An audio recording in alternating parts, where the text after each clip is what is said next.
it's my great pleasure to give you Etgar Keret.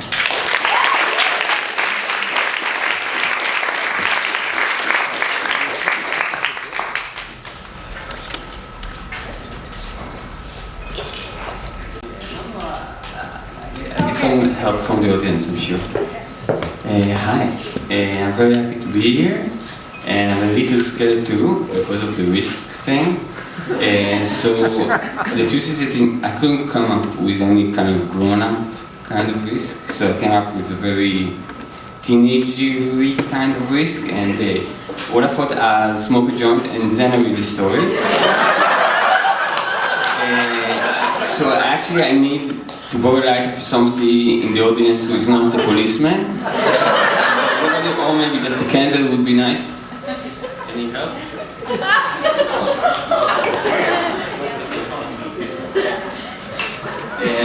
So I think it's a double risk, because for me to read in English is a risk in itself.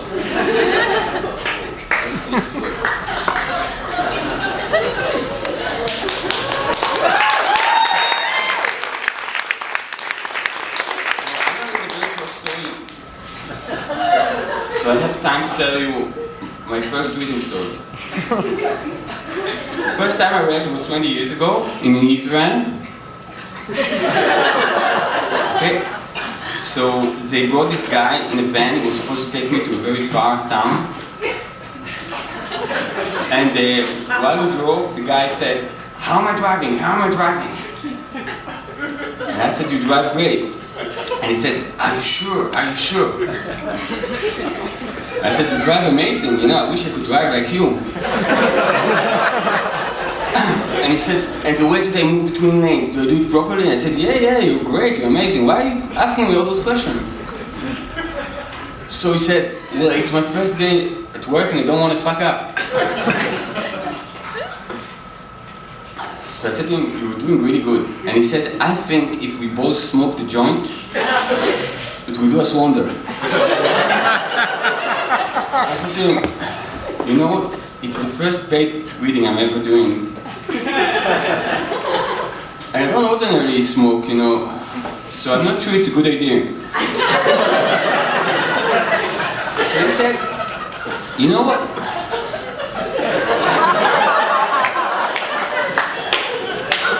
I know that to make me drive better." So I said to him, "But you drive great." So he said, "But if I smoke, I drive even better." So I said to him, "So go ahead, smoke." He said, "No, it won't work." I asked him, "Why won't it work?" And he said, "Because I'll get paranoid that you tell my boss that I smoked." So I said to him, "What can we do about that?" He said, "You'll have to smoke too, so if you tell about me, we'll both be fucked." So I said, "Okay, but just a puff." I took a few puffs. I'm not that accustomed to smoking joint, this wasn't there. And I think this was the strongest stuff I've ever smoked in my life. By the time I got there, it was very difficult for me to move. It was a small town, very friendly. I got out of the car. I walked to the venue. It felt like it took me about 4 years to get there. Then there were steps. So I walked on my fours on the steps, you know, just to be on the safe side, you know, so I won't fall or anything. And then I got on stage and people were very friendly, which is good, you know, when you're stoned, you know, you'd like people to be friendly to you, and they were very friendly. And then they introduced me and I got on stage and I took the book. And as I looked at the pages, I couldn't see anything, you know? So I thought, maybe it's just kind of a temporary thing. Maybe I don't have enough sugar in my blood. So I said, before I start reading, I have a question. Is there anybody in that lives very close to this venue, has by any chance a cake in his house? And the woman who introduced me said, "Excuse me?" I said, No, is anybody, he lives nearby and happen to have a cake? Because I think that if I eat a cake, I'll read much better.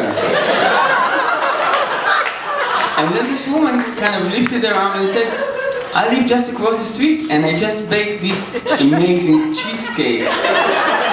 And I said, could I have a piece? And she said, sure. So I sat on a chair on stage. There were about 200 people in the audience. They waited with me. She came back. She brought the entire cheesecake because she was a generous woman. And she cut it to little pieces. And I took it and I said, thank you, miss, for bringing me this cheesecake. Would anybody care for a piece? And everybody said, no, we're fine. So I sat on the stage and I ate the entire cake. And after I finished it, I looked at the book and I said, maybe I read something. And I said to myself, nah. So I kind of just got up and I started talking. And when I finished talking, everybody clapped. And I went to the car. I felt a little better by then. And the guy in the car said, oh, you're crazy, what did you do? What did you do? And I said to him, what happened? He said, I've been waiting for you to you for 3 hours. What happened? What happened? And I said, no, I just had this event and I fell asleep in the car and he took me home. I got up, he woke me up, I got to my apartment. The next day, as I woke up, I called this driving company and called and said to them, I just want to say that the guy last night, he was great. He really drives well. I know it's his first day in the job and I just want to say something nice about him. And the guy on the other side of the line said, oh, that's great, but he actually, he already quit the job. And I said to him, why? He said, well, he had to drive this morning with his children writer and he said that he wasn't as nice as the guy before, so he dropped him on the side of the highway and gave me the key and went home. So, 10 years have passed. I go back to that town. I kind of dreaded going back to that town, but I came there 10 years later and I was really prepared and sober. And I read stories and I told them all those wise things, you know, that could change a person's life. And in the end, they came to me to stage, he said, you know, it was nice, but not as good as 10 years ago. So now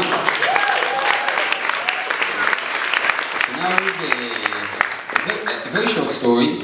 I hope, yeah. Okay. It's called, What Animal Are You? The sentences I'm writing now are for the benefit of the German public television viewers. A reporter who came to my home today asked me to write something on the computer because it always makes for great visuals, and also writing. It's a cliché, she realizes that, but clichés are nothing but an unsexy version of the truth. And her role as a reporter is to turn that truth into something sexy, to break the cliché with lighting and unusual angles. And the light in my house falls perfectly, without her having to turn on even a single spot. So all that is left is for me to write. At first, I just made believe I was writing, but she said it wouldn't work. People would be able to tell right away that I was just pretending. Write something for real, she demanded, and then, to be sure, a story, not just a bunch of words. Write naturally, the way you always do. I told her it wasn't natural for me to be writing while I was having my picture taken for German public television. But she insisted. So use it, she said. Write a story about just that, about how unnatural it seems, and how the unnaturalness suddenly produces something real, filled with passion, something that permeates you, from your brain to your lungs, or the other way around. I don't know how it works with you, what part of your body gets the creative juices flowing. Each person is different. She told me how she'd once interviewed a Belgian author who, every time he wrote, had an erection. Something about the writing stiffened his organ. That's the expression she used. It was probably a literal translation from German, and it sounded very strange in English. Right, she insisted again. Great, I love your terrible posture when you write. The cramped neck, it's just wonderful. Keep writing, excellent, that's it, naturally, don't mind me, forget I'm here. So I go on writing, not minding her, forgetting she's there, and I'm natural as I can be. I have a score to settle with the viewers of German public television, but this is not the time to settle it. This is the time to write things that will appeal. Because when you write crap, she's already reminded me, it comes out terrible on camera. My son returns home from kindergarten. He runs up to me and hugs me. Whenever there's a television crew in the house, he hugs me. When he was younger, the reporters had to ask him to do it.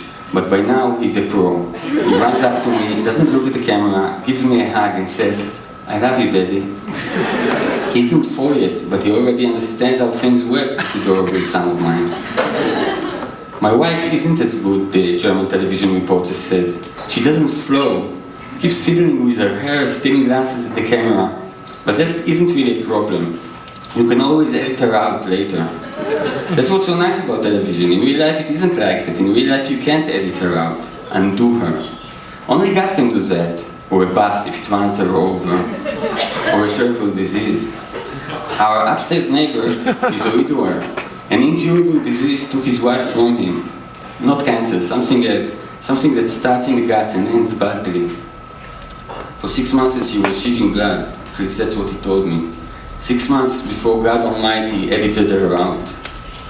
Ever since she died, all kinds of women keep visiting our building, wearing high heels and cheap perfume.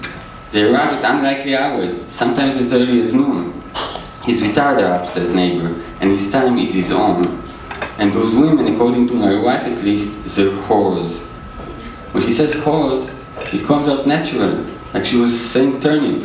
But when she's being filmed, it doesn't. Nobody's perfect. My son loves the whores who visit our upstairs neighbor. "What animal are you?" He asks them when he bumps into them on the stairs. "Today I'm a mouse, quick and slippery mouse." And they get it right away and throw out the name of an animal. Each whore and her animal. It's strange because with other people, when he asks them about the animals, they simply don't catch on. But the whores just go along with it. Which gets me thinking that the next time a television crew arrives, I bring one of them instead of my wife. That way it will be more natural. They look great. Cheap, but great. And my son gets along better with them too. When he asks my wife what animal she is, she always insists, "I'm not an animal, sweetie. I'm a person. I'm your mommy." And then he always starts to cry. Why can't she just go with the flow, my wife? Why is it so easy for her to call women with cheap perfume whores? But when it comes to telling a little boy I'm a giraffe, it's more than she can handle. It really gets on my nerves. Makes me want to hit someone, not her. Her I love, but someone. To take out my frustrations on someone who has it coming. Right-wingers can take it out on Arabs, racists on blacks, but those of us who belong to the liberal left are trapped. We've boxed ourselves in. We have nobody to take it out on. "Don't call them whores," I yell at my wife. "You don't know for a fact that they're whores, do you? You've never seen anyone pay them or anything, so don't call them that, okay? How would you feel if someone called you a whore?" "Great," the German reporter says. "I love it. The crease in your forehead, the frenzied keystrokes. Now all we need are an intercut with translations of your books in different languages, so our viewers can tell how successful you are. And that hug from your son one more time. The first time he ran up to you so quickly that Gerold, our cameraman, didn't have a chance to change the focus." My wife wants to know if the German reporter needs her to hug me again too. And in my heart I pray she'll say yes. I'd really love my wife to hug me again. Her smooth arms tightening around me, as if there's nothing else in the world but us. "No need," the German says in an icy voice. "We've got that already." "What animal are you?" my son asks the German, and I quickly translate into English. "I'm not an animal," she laughs, running her long fingernails through his hair. "I'm a monster that came from across the ocean to eat pretty little children like you."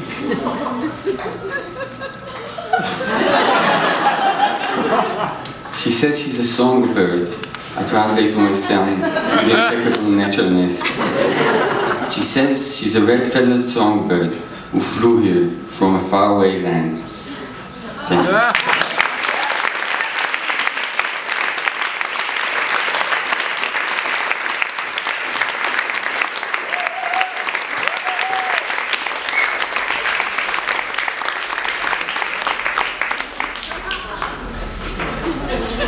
Wow, that was worth the 9-year wait.